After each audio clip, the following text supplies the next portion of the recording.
ಮಹಾರಾಷ್ಟ್ರದ ಪಶ್ಚಿಮ ಘಟ್ಟಗಳಲ್ಲಿ ವರುಣನ ಆರ್ಭಟದ ಹಿನ್ನೆಲೆ ಬೆಳಗಾವಿ ಜಿಲ್ಲೆಯಲ್ಲಿ ನದಿಗಳು ಉಕ್ಕಿ ಹರಿತಾ ಇವೆ. ಅಪಾಯದ ಮಟ್ಟ ಮೀರಿ ಪಂಚಗಂಗಾ ನದಿ ಹರಿತಾ ಇದೆ. ನದಿ ಪಾತ್ರದ ಗದ್ದೆಗಳಿಗೆ ನದಿ ನೀರು ನುಗ್ಗಿದೆ. ಚಿಕ್ಕೋಡಿ ಬಳಿ ಕೃಷ್ಣಾ ನದಿಗೆ ಈಗಾಗಲೇ 1 ಲಕ್ಷ ಕ್ಯೂಸೆಕ್ ನೀರು ಬಂದಿದೆ.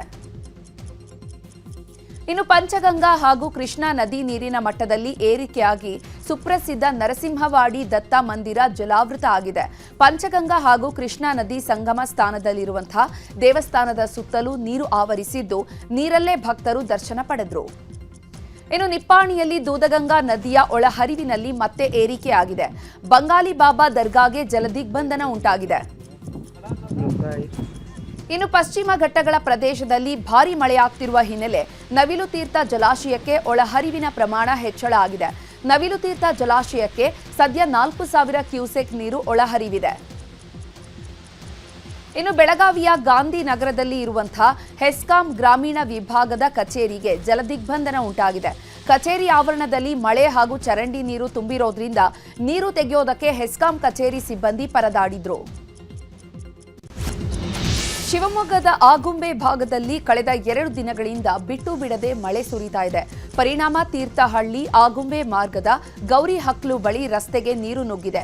ಗೌರಿಹಕ್ಲು ಬಳಿ ಗದ್ದೆಯ ಮೂಲಕ ರಸ್ತೆಗೆ ನೀರು ನುಗ್ಗಿದ್ದು ವಾಹನ ಸವಾರರು ಪರದಾಡಿದ್ದಾರೆ. ಆಗುಂಬೆ ವ್ಯಾಪ್ತಿಯಲ್ಲಿ ಹಳ್ಳ ಕೊಳ್ಳಗಳಿಗೆ ಯಾರು ಇಳಿಯದಂತೆ ತಾಲೂಕು ಆಡಳಿತ ಎಚ್ಚರಿಕೆ ನೀಡಿದೆ. ಇನ್ನು ಶಿವಮೊಗ್ಗದಲ್ಲಿ ಭಾರೀ ಮಳೆಯಾಗ್ತಿರುವ ಹಿನ್ನೆಲೆ ನಾಳೆ ಸಾಗರ ತಾಲೂಕಿನ ಶಾಲಾ ಕಾಲೇಜುಗಳಿಗೆ ರಜೆ ಘೋಷಣೆ ಮಾಡಲಾಗಿದೆ. ಶಿವಮೊಗ್ಗ ಡಿಸಿ ನಿರ್ದೇಶನದಂತೆ ಸಾಗರ ತಹಶೀಲ್ದಾರ್ ಪ್ರತಿಭಾ ರಜೆ ಘೋಷಿಸಿ ಆದೇಶ ಹೊರಡಿಸಿದ್ದಾರೆ. ಇನ್ನು ನಾಳೆ ಮತ್ತು ನಾಡಿದ್ದು ಕರಾವಳಿ ಮತ್ತು ಮಲೆನಾಡು ಜಿಲ್ಲೆಗಳಲ್ಲಿ ಆರೆಂಜ್ ಅಲರ್ಟ್ ನೀಡಲಾಗಿದೆ. ದಕ್ಷಿಣ ಕನ್ನಡ, ಉತ್ತರ ಕನ್ನಡ, ಉಡುಪಿ ಮತ್ತು ಶಿವಮೊಗ್ಗ ಸೇರಿದಂತೆ 7 ಜಿಲ್ಲೆಗಳಿಗೆ ಆರೆಂಜ್ ಅಲರ್ಟ್ ಘೋಷಿಸಲಾಗಿದೆ. ಬೆಳಗಾವಿ, ಧಾರವಾಡ ಜಿಲ್ಲೆಗಳಿಗೆ ಯೆಲ್ಲೋ ಅಲರ್ಟ್ ನೀಡಿದ್ದು ಉಳಿದ ಜಿಲ್ಲೆಗಳಲ್ಲಿ ಸಾಧಾರಣ ಮಳೆಯಾಗಲಿದೆ ಅಂತ ಹವಾಮಾನ ಇಲಾಖೆ ಮುನ್ಸೂಚನೆ ನೀಡಿದೆ. ಚಾಮರಾಜನಗರ ಜಿಲ್ಲೆಯಲ್ಲಿ ಮುಂಗಾರು ಕ್ಷೀಣ ಹಿನ್ನೆಲೆ ಜಿಲ್ಲೆಯಾದ್ಯಂತ ಬರದ ಛಾಯೆ ಆವರಿಸಿದೆ. 95,779 ಹೆಕ್ಟೇರ್ ಬಿತ್ತನೆ ಗುರಿ ಇತ್ತು. ಆದರೆ ಮಳೆ ಕೊರತೆ ಹಿನ್ನೆಲೆ 25,971 ಹೆಕ್ಟೇರ್ ಮಾತ್ರ ಬಿತ್ತನೆಯಾಗಿದೆ. ಬಿತ್ತನೆಯಾಗಿರೋ ಜೋಳ, ರಾಗಿ, ಸೂರ್ಯಕಾಂತಿ, ಅಲಸಂದೆ, ಹತ್ತಿ ಮತ್ತಿತರ ಬೆಳೆಗಳು ಮಳೆಯಿಲ್ಲದೆ ಒಣಗಿ ಹೋಗಿವೆ. ತಮ್ಮ ಕಣ್ಮುಂದೆಯೇ ಬಾಡ್ತಾ ಇರುವ ಬೆಳೆಯನ್ನ ಕಂಡು ರೈತರು ಸಂಕಟ ಅನುಭವಿಸುತ್ತಿದ್ದಾರೆ. ಬರ ಘೋಷಣೆಗೆ ಮಾಡಿ ನೆರವಿಗೆ ಧಾವಿಸುವಂತೆ ರೈತರು ಸರ್ಕಾರಕ್ಕೆ ಆಗ್ರಹಿಸಿದ್ದಾರೆ.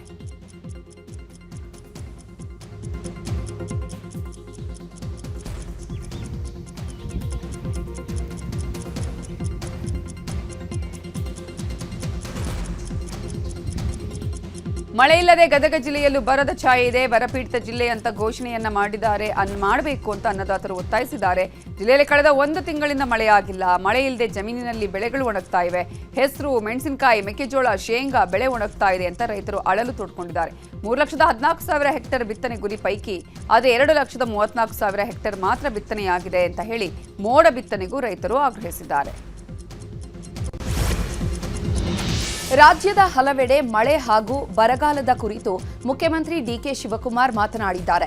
37 ತಾಲೂಕು ಕಡಿಮೆ ಮಳೆ ಇದೆ. ನಿನ್ನೆಯಿಂದ ಕೆಲವು ಕಡೆಗಳಲ್ಲಿ ಮಳೆ ಆಗ್ತಾ ಇದೆ. ಎಲ್ಲ ವರದಿ ಸಿದ್ಧ ಮಾಡಿಕೊಂಡು ಬರಗಾಲದ ಬಗ್ಗೆ ತೀರ್ಮಾನ ಮಾಡ್ತೇವೆ.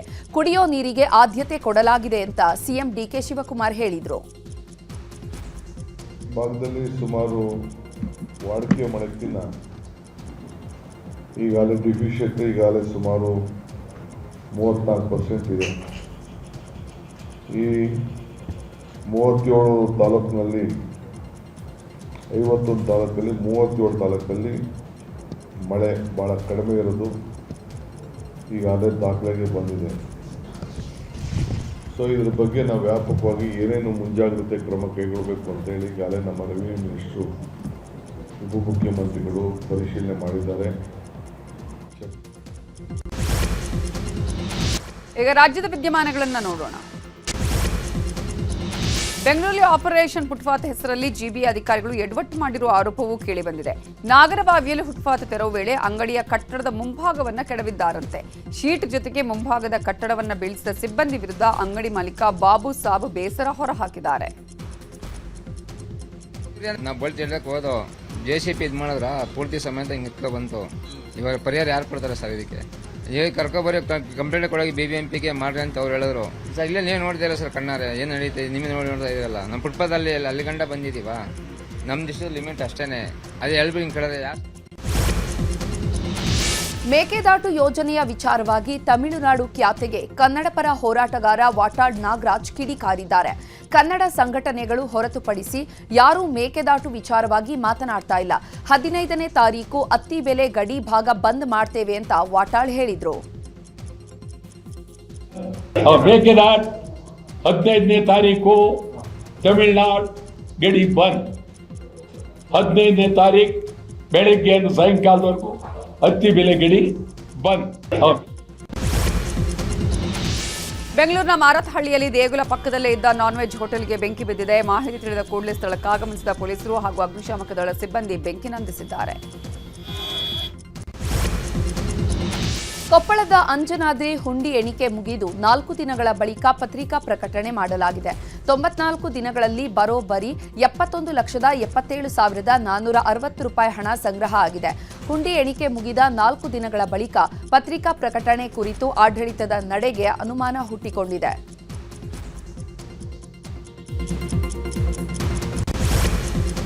Welcome back. ರಾಜಕೀಯ ಸುದ್ದಿಗಳನ್ನು ನೋಡೋಣ.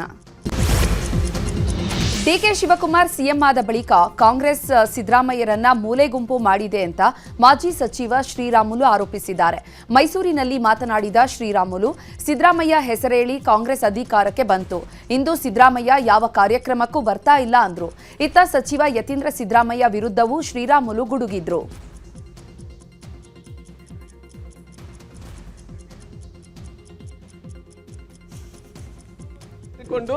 ಕಾಂಗ್ರೆಸ್ ಸರ್ಕಾರ ಅಧಿಕಾರಕ್ಕೆ ಬಂದಿದೆ ಅಂದರೆ ಬಹುಶಃ ಸಿದ್ದರಾಮಯ್ಯ ಹೆಸರು ಹೇಳಿಕೊಂಡೇ ಕರ್ನಾಟಕ ರಾಜ್ಯದಲ್ಲಿ ಇವತ್ತು ಸರ್ಕಾರಗಳು ಅಧಿಕಾರಕ್ಕೆ ಬಂದಿರೋದು.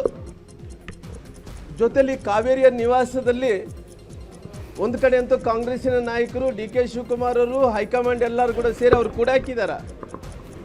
ಬಹುಶಃ ಮೊನ್ನೆ ನಾನು ನೋಡ್ತಾ ಇದ್ದೆ, ಕೆಂಪೇಗೌಡರ ಜಯಂತ್ಯೋತ್ಸವ ಸಂದರ್ಭದಲ್ಲಿ ಡಿ ಕೆ ಶಿವಕುಮಾರ್ ಅವರು ಮುಖ್ಯಮಂತ್ರಿಗಳು ಬಹುಶಃ ಅವರು ಮನಸ್ಸು ಮಾಡಿದ್ರೆ ಸಿದ್ದರಾಮಯ್ಯರನ್ನ ಫೋಟೋನ ಹಾಕುತ್ತಾ ಇದ್ರು. ಶ್ರೀರಾಮುಲು ಹೇಳಿಕೆಗೆ ಸಚಿವ ಯತೀಂದ್ರ ಸಿದ್ದರಾಮಯ್ಯ ತಿರುಗೇಟು ಕೊಟ್ಟಿದ್ದಾರೆ. ಮೈಸೂರಲ್ಲಿ ಮಾತಾಡಿದ ಅವರು, ಮೂಡ ಕೇಸ್ ಲೋಕಾಯುಕ್ತದಿಂದ ಸಂಪೂರ್ಣ ತನಿಖೆ ಆಗಿದೆ. ತನಿಖೆ ರಿಪೋರ್ಟ್ ಕೂಡ ಸಲ್ಲಿಸಲಾಗಿದೆ. ಜನಪ್ರತಿನಿಧಿಗಳ ನ್ಯಾಯಾಲಯವೂ ಇದನ್ನು ಒಪ್ಪಿದೆ. ಇವರು ಮಾಡ್ತಿರುವ ದೂರು ಸತ್ಯಕ್ಕೆ ದೂರವಾದದ್ದು. ಕಾಂಗ್ರೆಸ್ನಲ್ಲಿ ಸಿದ್ದರಾಮಯ್ಯ ಅವರನ್ನು ಕಡೆಗಣಿಸುವ ಪ್ರಶ್ನೆನೇ ಇಲ್ಲ ಅಂತ ಹೇಳಿದರು. ಈಗಾಗಲೇ ಮೂಡ ಹಗರಣ ಅಂತ ಏನು ಕರೀತಾರೆ, ಅದ್ರ ವಿಷಯವಾಗಿ ತನಿಖೆ ಆಗಿದೆ ಲೋಕಾಯುಕ್ತದವರಿಂದ. ತನಿಖೆನೂ ಕೂಡ ಮಾಡಿದ್ದಾರೆ. ಆ ತನಿಖೆ ಮಾಡಿ ಅದರ ರಿಪೋರ್ಟ್ ಕೂಡ ಸಲ್ಲಿಸಿದ್ದಾರೆ. ಪೀಪಲ್ಸ್ ರೆಪ್ರೆಸೆಂಟೇಟಿವ್ ಕೋರ್ಟ್, ಜನಪ್ರತಿನಿಧಿಗಳ ಕೋರ್ಟ್ ಏನಿದೆ ಅದನ್ನು ಒಪ್ಕೊಂಡು ಕೂಡ ಆಗಿದೆ. ಆದರೂ ಕೂಡ ಇವ್ರಿಗೆ ಮತ್ತೆ ಹೈಯರ್ ಅಪೀಲ್ ಆಗಿದ್ದಾರೆ. ಸೊ ಹಾಗೆ ತನಿಖೆ ಮುಗಿದ್ರಿಂದ ಇದ್ರೊಳಗೆ ಯಾವುದೇ ಕಾನ್ಫ್ಲಿಕ್ಟ್ ಆಫ್ ಇಂಟ್ರೆಸ್ಟ್ ಬರೋದಿಲ್ಲ. ನಾವು ಕೂಡ ಯಾವುದೇ ರೀತಿ ಪ್ರಭಾವ ಮಾಡೋಕ್ಕೆ ಸಾಧ್ಯ ಇಲ್ಲ. ಸೊ ಹಾಗಾಗಿ ಅವ್ರು ಮಾಡ್ತಿರುವಂಥ ದೂರು ಕೂಡ ಸತ್ಯಕ್ಕೆ ದೂರ. ರಾಜ್ಯದಲ್ಲಿ ಎಸ್ಐಆರ್ ದುರುಪಯೋಗ ಆರೋಪಕ್ಕೆ ಸಂಬಂಧಪಟ್ಟಂತೆ ಎನ್ಡಿಎ ನಾಯಕರು ಕೇಂದ್ರ ಮುಖ್ಯ ಚುನಾವಣಾ ಆಯುಕ್ತರಿಗೆ ದೂರು ನೀಡಿದ್ದಾರೆ. ಕೇಂದ್ರ ಸಚಿವರಾದ ಎಚ್ಡಿ ಕುಮಾರಸ್ವಾಮಿ, ಪ್ರಹ್ಲಾದ್ ಜೋಶಿ ನೇತೃತ್ವದಲ್ಲಿ ಮುಖ್ಯ ಚುನಾವಣಾ ಆಯುಕ್ತ ಜ್ಞಾನೇಶ್ ಕುಮಾರ್ಗೆ ದೂರು ಸಲ್ಲಿಸಲಾಗಿದೆ. ಕೂಲಂಕುಷವಾಗಿ ಪರಿಶೀಲಿಸುವ ಭರವಸೆಯನ್ನ ಮುಖ್ಯ ಚುನಾವಣಾ ಆಯುಕ್ತರು ನೀಡಿದ್ದಾರೆ. ಸಚಿವ ಸಂಪುಟದ ವಿಸ್ತರಣೆ ವಿಳಂಬದ ವಿಚಾರವಾಗಿ ತಿಪಟೂರು ಕಾಂಗ್ರೆಸ್ ಶಾಸಕ ಕೆ ಷಡಕ್ಷರಿ ಪ್ರತಿಕ್ರಿಯಿಸಿದ್ದಾರೆ. ಈಗಾಗಲೇ ಯಾರಿಗೆ ಮಂತ್ರಿ ಸ್ಥಾನ ಕೊಡಬೇಕು ಅಂತ ಲಿಸ್ಟ್ ಮಾಡಿಕೊಂಡಿದ್ದಾರೆ. ಈ ಬಾರಿ ನನ್ನ ಹೆಸರು ಇರಲೇಬೇಕು, ಆಷಾಢದ ಒಳಗೆ ವಿಸ್ತರಣೆ ಆಗುತ್ತೆ ಅನ್ನುವ ವಿಶ್ವಾಸ ಇದೆ ಅಂತ ಹೇಳಿದ್ರು.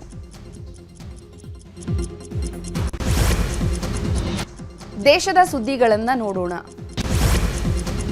2008ರ ಅಹಮದಾಬಾದ್ ಸರಣಿ ಸ್ಫೋಟ ಪ್ರಕರಣದಲ್ಲಿ 38 ಉಗ್ರರಿಗೆ ಗಲ್ಲು ಶಿಕ್ಷೆ ಖಾಯಮಾಗಿದೆ. 2022ರಲ್ಲಿ ವಿಶೇಷ ಕೋರ್ಟ್ ನೀಡಿದ ತೀರ್ಪನ್ನ ಗುಜರಾತ್ ಹೈಕೋರ್ಟ್ ಎತ್ತಿ ಹಿಡಿದಿದೆ. ಇಂಡಿಯನ್ ಮುಜಾಹಿದೀನ್ ಸಂಘಟನೆಯ 38 ಉಗ್ರರಿಗೆ ಗಲ್ಲು ಶಿಕ್ಷೆ ಹಾಗೂ 11 ಉಗ್ರರಿಗೆ ಜೀವಾವಧಿ ಶಿಕ್ಷೆ ವಿಧಿಸಲಾಗಿದೆ. ಅಯೋಧ್ಯೆ ರಾಮ ಮಂದಿರ ದೇಣಿಗೆ ಕಳವು ಪ್ರಕರಣದ ಬೆನ್ನಲ್ಲೇ ಅಯೋಧ್ಯೆಯ ಶ್ರೀರಾಮ ಜನ್ಮಭೂಮಿ ತೀರ್ಥಕ್ಷೇತ್ರ ಟ್ರಸ್ಟ್ ತನ್ನ ಒಟ್ಟು ಆದಾಯ, ವೆಚ್ಚ ಹಾಗೂ ನಿರ್ವಹಣೆಯ ಲೆಕ್ಕಾಚಾರವನ್ನು ಸಾರ್ವಜನಿಕವಾಗಿ ಬಿಡುಗಡೆ ಮಾಡಿದೆ. ಇವರೆಗೂ 3,264 ಕೋಟಿ ರೂಪಾಯಿ ದೇಣಿಗೆ ಹರಿದು ಬಂದಿದೆ. ಮಂದಿರದ ನಿರ್ಮಾಣದ ಕೆಲಸಗಳಿಗೆ ಹಾಗೂ ನಿರ್ವಹಣೆಗೆ ಒಟ್ಟು 2,370 ಕೋಟಿ ರೂಪಾಯಿಗಳನ್ನು ವಿನಿಯೋಗಿಸಲಾಗಿದೆ ಅನ್ನುವ ಲೆಕ್ಕ ನೀಡಿದೆ. ವಿದೇಶದ ಸುದ್ದಿಯನ್ನ ನೋಡೋಣ. ಪ್ರಧಾನಿ ಮೋದಿಗೆ ಇಂಡೋನೇಷಿಯಾದ ಅತ್ಯುನ್ನತ ಪ್ರಶಸ್ತಿಯಾದ ಬಿಂಟಾಂಗ್ ಆದಿಪೂರ್ವ ಪ್ರಶಸ್ತಿಯನ್ನು ನೀಡಲಾಗಿದೆ. ಇಂಡೋನೇಷಿಯಾದ ಅಧ್ಯಕ್ಷ ಪ್ರಭಾವೋ ಸುಬಿಯಾಂಟೋ ಮೋದಿಗೆ ಪ್ರಶಸ್ತಿ ನೀಡಿ ಗೌರವಿಸಿದರು. ಬಳಿಕ ಮಾತನಾಡಿದ ಮೋದಿ, ಇಂಡೋನೇಷಿಯಾದ ಜೊತೆ ರಕ್ಷಣಾ ವಿನಿಮಯ, ವಿಪತ್ತು ನಿರ್ವಹಣೆ ಮತ್ತು ಕೈಗಾರಿಕಾ ಸಹಕಾರವನ್ನು ಹೆಚ್ಚಿಸಲು ಒಪ್ಪಿಕೊಂಡಿದ್ದೇವೆ ಎಂದರು.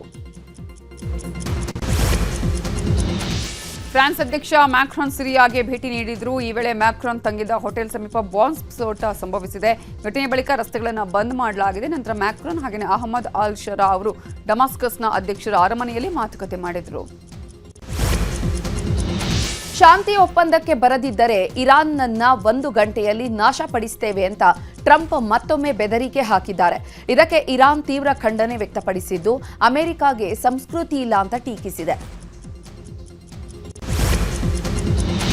ಚೀನಾದಲ್ಲಿ ಮಳೆ ಆರ್ಭಟಕ್ಕೆ ಮಹಾಪ್ರವಾಹ ಸೃಷ್ಟಿಯಾಗಿದೆ. ಗುವಾಂಗ್ಸಿಯಲ್ಲಿ 29 ನದಿಗಳು ಭೋರ್ಗರೆಯುತ್ತಿವೆ. ನದಿಗಳ ನೀರಿನ ಮಟ್ಟ ಏರಿಕೆಯಾಗಿದೆ.